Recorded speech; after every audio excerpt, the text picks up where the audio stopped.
आज हम लोग क्लास 10th के साइंस सब्जेक्ट में इलेक्ट्रिसिटी चैप्टर शुरू करेंगे।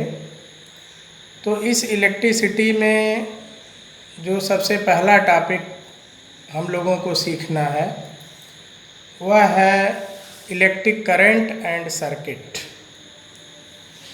तो इलेक्ट्रिक करंट का अर्थ धारा होता है। जैसे बच्चों आप जानते हो वाटर करंट, पानी की धारा।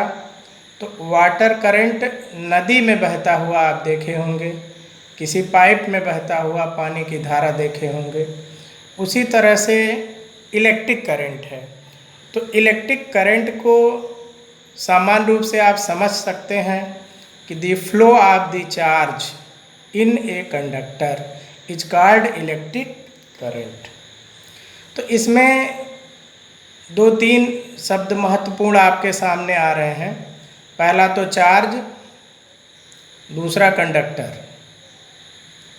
तो सबसे पहले हम लोग समझेंगे कि चार्ज क्या होता है। एक चीज़ और है, जब आप चार्ज, कंडक्टर और चार्ज क्यों फ्लो होता है ये तीनों आप समझ जाएंगे, तब निश्चित रूप से आप इलेक्ट्रिक करंट पूरी तरह से समझ पाएंगे। तो सबसे पहले हम लोग चार्ज समझते हैं।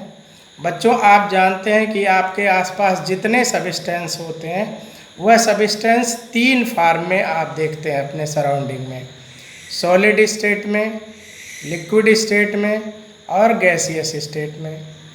तो हम लोग सबस्टेंस को तीन स्टेट में देखते हैं, सॉलिड, लिक्विड और गैस।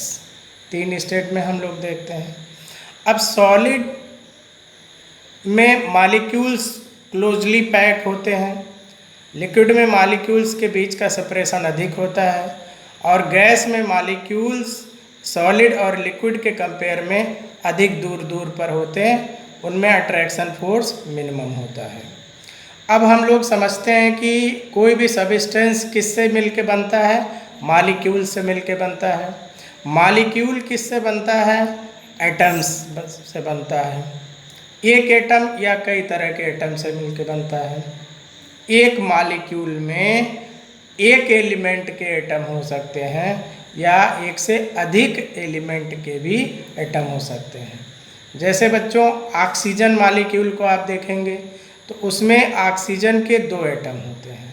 लेकिन अगर पानी का आप मॉलिक्यूल देखेंगे जिसको आप H2O कहते हैं, उसमें हाइड्रोजन के दो एटम और ऑक्सीजन का एक एटम होता है।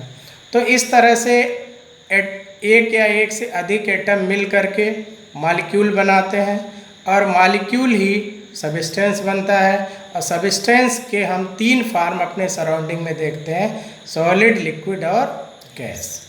अब हम लोग बात करते हैं कि जो एटम है उसका स्ट्रक्चर किस तरह से होता है। तो एटम का स्ट्रक्चर इस तरह से होता है, एटम के सेंटर में प्रोटॉन और न्यूट्रॉन होता है। इसकी साइज बहुत ही छोटी होती है। इसके सराउंडिंग डिफरेंट ऑर्बिट में इलेक्ट्रॉन रिवॉल्व करते हैं, इलेक्ट्रॉन घूमते हैं। इसमें आप केमिस्ट्री में डिटेल में आप पढ़ेंगे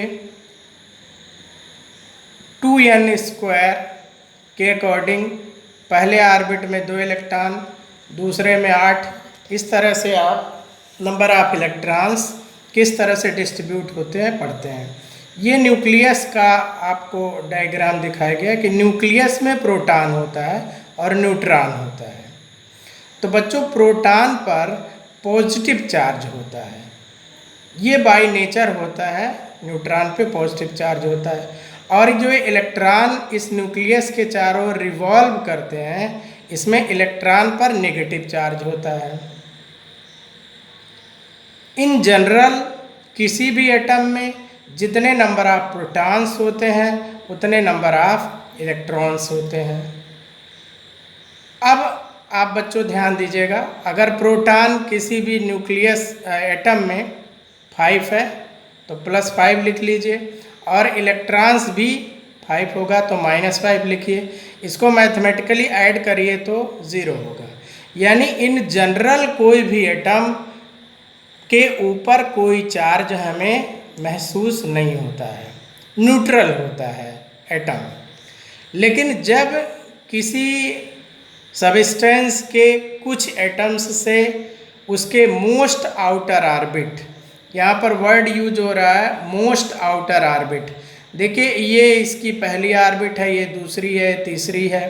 तो इसमें मोस्ट आउटर ऑर्बिट में आपको इस डायग्राम में दिख रहा है कि 3 इलेक्ट्रॉन रिवॉल्व कर रहे हैं। तो ये जो मोस्ट आउटर ऑर्बिट के इलेक्ट्रॉन होते हैं ये न्यूक्लियस से दूर होते हैं, इसलिए ये इलेक्ट्रॉन फ्री नेचर में होते हैं। अगर इनको प्रॉपर एनर्जी प्रोवाइड की जाए तो ये अपना ऑर्बिट छोड़कर बाहर निकल जाते हैं।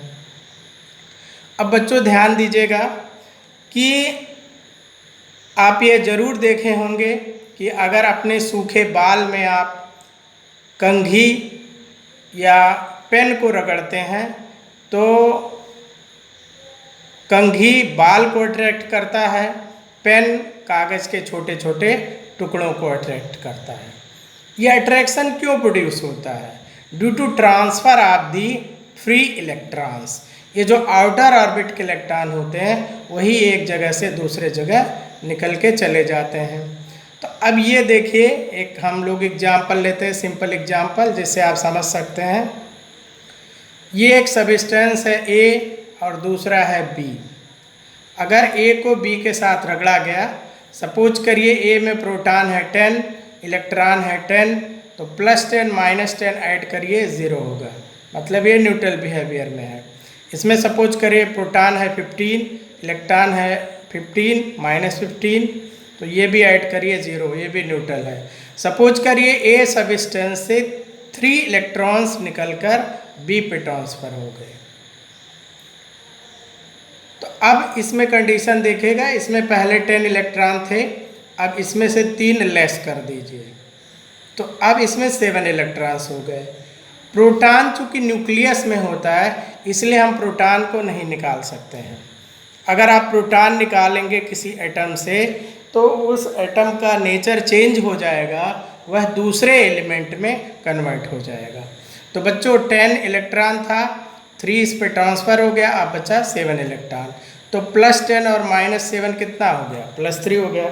यानी यह सबस्टेंस पॉजिटिवली चार्ज हो जाएगा और इस पर 3 इलेक्ट्रॉन नॉर्मल कंडीशन से एक्सेस हो गया, तो इस पर 15 इलेक्ट्रॉन था, अब 18 हो गया। अब ऐड करिए +15 -18, ये आपका -3 हुआ, यानी ये बॉडी नेगेटिवली चार्ज हो गया। तो इन जनरल बच्चों चार्ज इलेक्ट्रॉन और प्रोटॉन का नेचुरल प्रॉपर्टी है। इलेक्ट्रॉन नेगेटिवली चार्ज होता है और प्रोटॉन पॉजिटिवली चार्ज होता है। नेगेटिव और पॉजिटिव ये हम लोग अपने कन्वेंशन के अकॉर्डिंग नेगेटिव और पॉजिटिव हम कहते हैं, लेकिन आप ऐसा समझ सकते हैं कि बाय नेचर इलेक्ट्रॉन और प्रोटॉन पर अपोजिट बिहेवियर का चार्ज होता है। यह चार्ज बाय नेचर होता है, यह उसमें कंसिस्ट करता है। ये प्रॉपर्टी हम नहीं प्रोड्यूस करते हैं। तो जब एक बॉडी को दूसरे पर आप रब करते हैं तो एक पहले से दूसरे पर कुछ इलेक्ट्रॉन अगर ट्रांसफ़र हो रहे हैं तो जिस पर इलेक्ट्रॉन ट्रांसफ़र होता है वो बॉडी नेगेटिवली चार्ज होती है और जिससे आप ट्रांसफ़र करते हैं वो पॉजिटिवली चार्ज होता है। यह किस बॉडी से किस बॉडी पे ट्रांसफ़र होगा यह हम नहीं प्रोड्यूस कर सकते हैं, यह दोनों बॉडी के नेचर पर डिपेंड करता है। तो बच्चों चार्ज क्या है? चार्ज सबस्टेंस की बेसिक प्रॉपर्टी है जिससे वो एक दूसरे को अट्रैक्ट और रिपेल करता है। आप जानते हैं कि लाइक चार्ज एक दूसरे को रिपेल करता है। जैसे बच्चों पॉजिटिव और पॉजिटिव चार्ज है तो पॉजिटिव चार्ज एक दूसरे को रिपेल करेगा, नेगेटिव चार्ज एक दूसरे को रिपेल करेगा, लेकिन पॉजिटिव और नेगेटिव चार्ज एक दूसरे को अट्रैक्ट करता है। अगर एक पॉजिटिव चार्ज है और एक नेगेटिव चार्ज है तो ये दोनों एक दूसरे को अट्रैक्ट करेगा। तो चार्ज का मतलब ये हुआ कि नॉर्मल कंडीशन में किसी भी एटम से अगर इलेक्ट्रॉन एक्सेस हो जा रहे हैं या लेस हो जा रहा है, तब हम कहेंगे कि वो बॉडी चार्ज है। जब हम लोग कहते हैं इलेक्ट्रिक करंट में कि flow of the charge is called electric current, तो चार्ज किसी भी फॉर्म में हो सकता है। मोस्टली सॉलिड में जब इलेक्ट्रिक करंट फ्लो करता है तो उस कंडीशन में यह मोस्ट आउटर ऑर्बिट के इलेक्ट्रॉन ही मूव करते हैं। लेकिन जब किसी लिक्विड में चार्ज फ्लो करता है तो उसमें आयंस भी हो सकते हैं, गैस में भी आयन भी फ्लो करते हैं। तो मोस्ट आउटर ऑर्बिट के इलेक्ट्रॉन किस तरह से फ्लो करते हैं? मोस्ट आउटर ऑर्बिट का इलेक्ट्रॉन अगर इस ऑर्बिट में है तो एक सर्टेन ऑर्बिट में पहुंचने के बाद वो कंडक्शन के लिए फ्री हो जाता है। तो जिस ऑर्बिट में पहुंचने के बाद वो कंडक्शन के लिए फ्री होता है उसको हम लोग कंडक्शन एनर्जी लेवल कहते हैं। और मोस्ट आउटर ऑर्बिट में जो इलेक्ट्रॉन रहता है उसको बैलेंस एनर्जी लेवल कहते हैं। तो यह इलेक्ट्रॉन इस मोस्ट आउटर ऑर्बिट में है, तो इस एनर्जी लेवल को हम लोग बैलेंस एनर्जी लेवल कहते हैं या बैलेंस बैंड भी कहते हैं। और जिस ऑर्बिट में पहुंचने पर वो फ्री टू मूव हो जाता है उसको हम लोग कंडक्शन एनर्जी लेवल कहते हैं।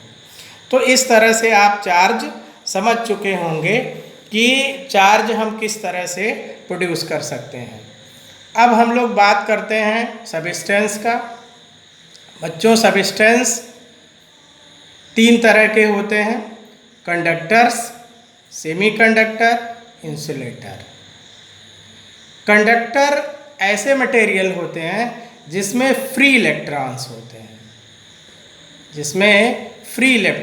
होते हैं, जैसे आपका सिल्वर, कॉपर, एल्युमिनियम। आप अपने आसपास देखते हैं कि आपके जो बिजली के वायर होते हैं ऊपर से प्लास्टिक कोटेड होता है, लेकिन अंदर उसमें आपको कॉपर वायर दिखाई पड़ता है। जो बिजली के खंभे होते हैं उन पर आपको एल्युमिनियम के वायर दिखते हैं। चूँकि सिल्वर कॉस्टली होता है इसलिए हम लोग करंट कंडक्शन के लिए कॉपर और एल्युमिनियम मोस्टली यूज करते हैं। तो जितने मेटल्स होते हैं वो लगभग कंडक्टर बिहेवियर करते हैं। लिक्विड में इन जनरल जैसे वाटर है तो वाटर कंडक्टर नहीं होता है, लेकिन अगर उसमें कुछ एसिड या साल्ट आप डाल दीजिए तो वह आपका कंडक्टर बिहेवियर करता है। नॉर्मल कंडीशन में गैस से होकर के कोई करंट फ्लो नहीं करता है। अब आप इंसुलेटर देखेंगे। इंसुलेटर का मतलब कि ऐसा मटेरियल जिससे हो करके इलेक्ट्रिक करंट फ्लो नहीं होता है, जैसे glass, mica, quartz, rubber, plastic. तो ये जो है इन मटेरियल में इलेक्ट्रिक करंट फ्लो नहीं होता है। जैसे आप देखे होंगे कि आपके जो बिजली के इंस्ट्रूमेंट में, जैसे आपका स्क्रू ड्राइवर है, उसमें जो प्लास्टिक का हैंडल लगा होता है। बिजली के खंभे पर जो मैकेनिक काम करते हैं वो रबर के ग्लव्स पहन करके बिजली के वायर को ठीक करते हैं, क्योंकि रबर भी इलेक्ट्रिक करंट के लिए इंसुलेटर का काम करता है। तो आपको ध्यान देना है कि कंडक्टर और इंसुलेटर। कंडक्टर मटेरियल से ही हम इलेक्ट्रिक सर्किट के लिए वायर बनाते हैं। आपके घर में जो वायरिंग होता है वो कॉपर वायर के बनते हैं, क्योंकि वो गुड कंडक्टर होते हैं।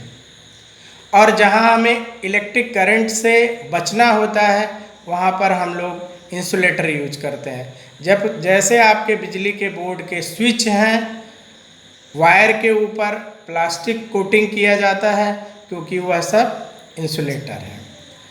एक तीसरे तरह का आप लोग समझेंगे सेमीकंडक्टर। सेमीकंडक्टर कंडक्टर से कम करंट का कंडक्शन करता है और इंसुलेटर से ज़्यादा करता है। मतलब सेमीकंडक्टर एक ऐसा मटेरियल होता है जो कंडक्टर और इंसुलेटर के बीच का बिहेवियर करता है, इसीलिए इसका नाम होता है सेमीकंडक्टर। इसको आप हिंदी में समझ सकते हैं अर्धचालक। इसमें सिलिकॉन और जर्मेनियम आता है। सेमीकंडक्टर से प्रेजेंट टाइम में कई प्रकार के इलेक्ट्रॉनिक डिवाइस बनाए जाते हैं। उसमें आपका पीएन जंक्शन और ट्रांजिस्टर है, जिसको आप विस्तार में अगली कक्षाओं में आप पढ़ेंगे। अब बच्चों ध्यान दीजिएगा कि कंडक्टर, सेमीकंडक्टर और इंसुलेटर को एनर्जी बैंड के अकॉर्डिंग समझाते हैं। एनर्जी बैंड का मतलब ये हुआ कि जो मोस्ट आउटर ऑर्बिट का इलेक्ट्रॉन है उसको बैलेंस बैंड दिखाया गया है। बच्चों देखिएगा, ये जो नीचे बॉक्स स्ट्रक्चर में तीनों बनाया हमने, ये बैलेंस एनर्जी लेवल है। इस एनर्जी लेवल में मोस्टली इलेक्ट्रॉन्स होते हैं आउटर ऑर्बिट के, और यह जो एनर्जी लेवल आपको दिखाया गया है, इसमें जब इलेक्ट्रॉन पहुंचता है तब उससे होकर के मूव करने लगता है उस मटेरियल से। बच्चों आप ध्यान दीजिएगा कि कंडक्टर में बैलेंस बैंड और कंडक्शन बैंड, इन दोनों एनर्जी लेवल में बहुत कम का डिफरेंस है। सेमीकंडक्टर में उससे ज़्यादा डिफरेंस है और इंसुलेटर में सबसे ज़्यादा डिफरेंस है।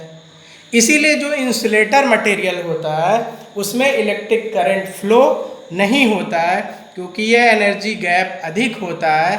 जबकि बच्चों आप जानते हैं कॉपर भी इलेक्ट्रॉन प्रोटॉन न्यूट्रॉन से बनता है, और आपका लकड़ी, सूखी लकड़ी या प्लास्टिक रबर भी इलेक्ट्रॉन प्रोटॉन न्यूट्रॉन से ही बना है।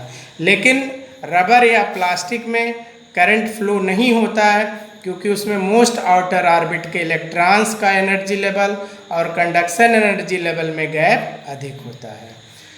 जो कंडक्टर होते हैं या गुड कंडक्टर होते हैं उसमें यह दोनों एनर्जी लेवल या तो बहुत क्लोज होता है या तो ओवरलैप करता है। इसीलिए कंडक्टर में आपका इलेक्ट्रिक करंट इजीली फ्लो करता है। बच्चों ध्यान दीजिएगा कि जो कंडक्टर है सॉलिड, जैसे आपका कॉपर है, एल्युमिनियम है, उसमें जो मोस्ट आउटर ऑर्बिट के इलेक्ट्रॉन्स होते हैं वही मूव करते हैं। अब इस कंडक्टर का यूज हम लोग इलेक्ट्रिक सर्किट में करते हैं। एक इलेक्ट्रिक सर्किट का यहाँ पर डायग्राम दिया जा रहा है, इसको आप समझिएगा, आगे फिर हम इसको डिटेल समझेंगे। बच्चों एक बड़ी सी लाइन खींचते हैं, फिर एक छोटी लाइन खींचते हैं, ये सेल का सिंबल है। बड़े वाले लाइन को पॉजिटिव टर्मिनल और छोटे वाले को नेगेटिव टर्मिनल कहते हैं। इस तरह से ब्रैकेट लगा कर देते हैं, ये है स्विच का सिंबल है इलेक्ट्रिक सर्किट में, और इस तरह से जिगजैग बनाते हुए एक पॉइंटर एरो बनाया जाता है। ये रिहोस्टेट है, रिहोस्टेट करंट को कंट्रोल करता है। अब इसके फंक्शन को हम लोग आगे समझेंगे। सिंपली जो इस तरह से खींच दिया जाता है, ये कनेक्टिंग वायर होता है, ये कॉपर का हम लोग समझते हैं। इसका रेजिस्टेंस कम होता है, रेजिस्टेंस को भी हम लोग आगे सीखेंगे कि रेजिस्टेंस क्या होता है।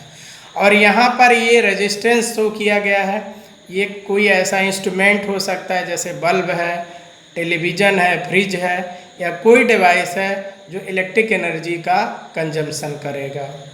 तो ये एक नॉर्मल सर्किट डायग्राम है, ये इलेक्ट्रिक सर्किट का एक डायग्राम है। इसको हम लोग डिटेल आगे फिर पढ़ेंगे। तो हम लोग अब तक दो चीज़ें सीखे। एक तो इलेक्ट्रिक चार्ज, चार्ज क्या होता है। तो चार्ज में आपको मोस्टली ये ध्यान देना है कि अगर सॉलिड है, वायर है, कॉपर वायर है, तो उसमें फ्री इलेक्ट्रॉन मूव करेंगे। अगर लिक्विड है तो उसमें आयंस मूव करते हैं। उनके मूवमेंट से ही इलेक्ट्रिक करंट फ्लो करता है, क्योंकि जब वही इलेक्ट्रॉन मूव करने लगते हैं कंडक्टर में तब हम उसे इलेक्ट्रिक करंट कहते हैं। अब तीसरी चीज़ हम लोगों को ये समझ लेना है कि इलेक्ट्रॉन क्यों मूव करेगा।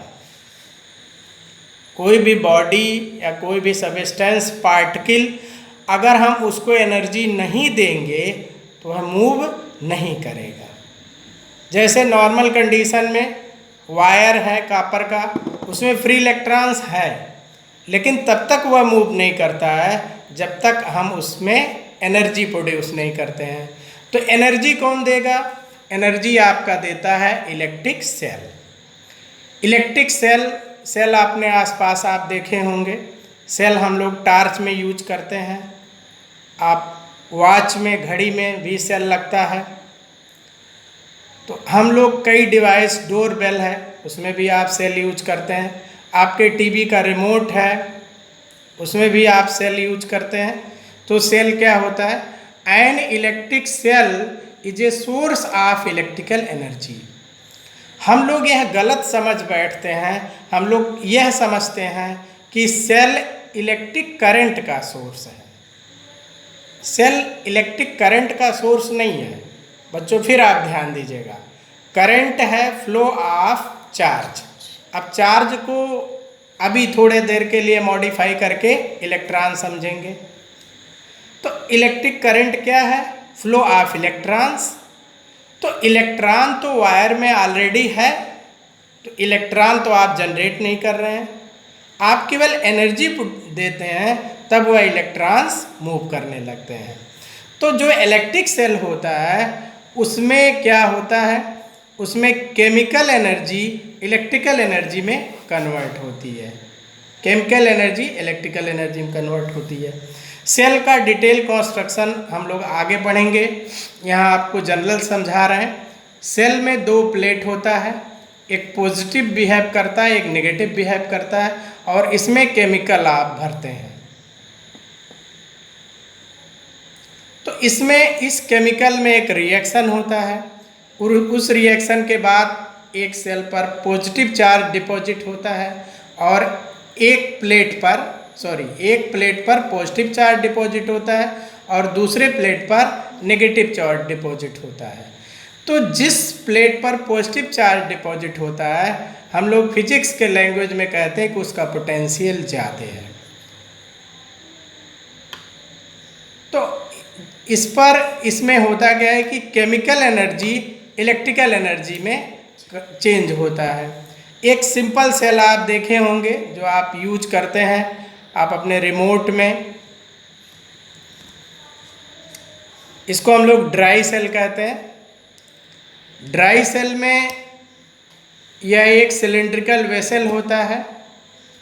सिलिंड्रिकल वेसल नेगेटिव प्लेट का काम करता है, ये पूरा नेगेटिव का काम करता है, लेकिन इसके सराउंडिंग में मोस्टली कॉपर या प्लास्टिक लिपटा होता है इसके कर्ड सरफेस पर। इसका बॉटम ओपन होता है, तो जो बॉटम है वो नेगेटिव टर्मिनल का काम करता है। इसमें एक कार्बन की राड होती है, और इस तरह से एक कैप होता है, ये पॉजिटिव टर्मिनल का काम करता है। बच्चों आप अपने घर पर देखेंगे ड्राई सेल को उठाकर कि इसके इस अपर साइड में पॉजिटिव लिखा होता है, और इसके लोअर साइड में कहीं आपको नेगेटिव लिखा हुआ मिलेगा। तो इस तरह से इस सेल में ये पॉजिटिव टर्मिनल है, और ये जो आउटर बॉडी है वो नेगेटिव टर्मिनल का काम करता है। तो जब हम इस सेल के दोनों एंड को किसी कनेक्टिंग वायर से, यानी ये कॉपर का वायर है, और इससे हम एक बल्ब कनेक्ट कर दिए, तो जब हम बल्ब को कनेक्ट करते हैं तो उसमें क्या कंडीशन होता है आप देखेंगे। यहाँ पर इलेक्ट्रॉन का कंसंट्रेशन ज़्यादा है, यहाँ पर इलेक्ट्रॉन का कंसंट्रेशन कम है। इस कारण जो इलेक्ट्रॉन्स होते हैं वो नेगेटिव टर्मिनल से पॉजिटिव टर्मिनल की ओर मूव करते हैं। इलेक्ट्रॉन नेगेटिव टर्मिनल से पॉजिटिव टर्मिनल की ओर मूव करते हैं। लेकिन फिजिक्स में पॉजिटिव का पोटेंशियल हम लोग ज़्यादा कहते हैं और नेगेटिव का पोटेंशियल कम होगा, इसलिए करंट के डायरेक्शन को बच्चों पॉजिटिव टर्मिनल से नेगेटिव टर्मिनल माना जाता है, एज्यूम किया जाता है। लेकिन एक्चुअल में जो फ्लो ऑफ इलेक्ट्रॉन है वो नेगेटिव टर्मिनल से पॉजिटिव टर्मिनल की ओर होता है। तो ये सेल का एक्चुअल फिगर है। अब यह जो पॉजिटिव प्लेट और नेगेटिव प्लेट है इसको हम सिंबॉलिक डायग्राम में इस तरह से बनाते हैं। एक हम लेंथ में बड़ी लाइन खींच देते हैं और एक छोटी लाइन खींच देते हैं। बड़ा वाला पॉजिटिव टर्मिनल को शो करता है और छोटा नेगेटिव टर्मिनल को शो करता है। ये कनेक्टिंग वायर है और यहाँ पर ये हमने रेजिस्टेंस या इलेक्ट्रिक एनर्जी का ये कंजम्पशन करेगा। अब यहाँ पर डायग्राम में आप देखेंगे कि नेगेटिव टर्मिनल से पॉजिटिव टर्मिनल की ओर फ्लो ऑफ इलेक्ट्रॉन हमने डिनोट किया। देखिए ई इलेक्ट्रॉन, इधर एरो लगा है, इलेक्ट्रॉन इधर से इधर की ओर फ्लो करता है, यानी नेगेटिव प्लेट से पॉजिटिव प्लेट की ओर एक्सटर्नल सर्किट में। लेकिन जो करंट का डायरेक्शन होता है वह पोटेंशियल के अकॉर्डिंग पॉजिटिव टर्मिनल से नेगेटिव टर्मिनल की ओर हम लोग सपोज करते हैं। तो देखिए जो करंट डायरेक्शन है वो इस डायरेक्शन में दिखाए गए। करंट को हम सिंबल में आई से डिनोट करते हैं। तो देखिएगा जो आई का डायरेक्शन है वो पॉजिटिव टर्मिनल से नेगेटिव टर्मिनल की ओर डिनोट किया गया है। तो ये सेल का सिंबॉलिक डायग्राम है। ये ड्राई सेल है। ड्राई सेल को आप घर पर जरूर देखेंगे। तो अब हम लोगों ने 3 चीज़ सीख लिया। इलेक्ट्रिक सेल जो सोर्स ऑफ इलेक्ट्रिकल एनर्जी है, बिना किसी सेल के हम किसी भी सर्किट में करंट फ्लो नहीं कर सकते हैं। या तो इलेक्ट्रिक सेल होना चाहिए या तो पोटेंशियल डिफरेंस होना चाहिए। पोटेंशियल डिफरेंस प्रोड्यूस करने के लिए हम लोग सेल के अलावा भी हमारे पास अन्य तरीके होते हैं। दूसरा आपको ये समझना है कि चार्ज को फ्लो होने के लिए कंडक्टर चाहिए, और कंडक्टर के लिए हम लोग कॉपर, सिल्वर, एल्युमिनियम यूज करते हैं कंडक्टर। और तीसरी चीज़ कि उस कॉपर या एल्युमिनियम में फ्री इलेक्ट्रॉन्स होते हैं, जिसको कि आप एटॉमिक स्ट्रक्चर से समझ चुके हैं। तो बच्चों ये आपको समझना पड़ेगा कि जब किसी कंडक्टर में के दोनों एंड को सर्किट हमारा क्लोज होना चाहिए। सर्किट क्लोज होना चाहिए। सर्किट क्लोज होने का ये मतलब है, सिंपल डायग्राम में आप देखेंगे, ये है, ये सेल है, ये चारों तरफ से बंद है, तो इसे हम लोग कहते हैं कि सर्किट क्लोज है। अगर सर्किट क्लोज है, सेल आपने लगाया है और करंट कंजम्पशन के लिए कोई रेजिस्टेंस आपने लगाया है, तो करंट पॉजिटिव टर्मिनल से होकर के नेगेटिव टर्मिनल की ओर फ्लो करेगा। अब हम लोग ये समझते हैं कि अब डेफिनीशन क्या होगा इलेक्ट्रिक करंट का। तो इलेक्ट्रिक करंट ये होगा कि जब किसी कंडक्टर में चार्ज फ्लो करता है तो उसको हम लोग इलेक्ट्रिक करंट कहते हैं। अब वह कंडक्टर सॉलिड हो सकता है, लिक्विड हो सकता है, या विशेष कंडीशन में गैस से होकर के भी चार्ज फ्लो करता है। तो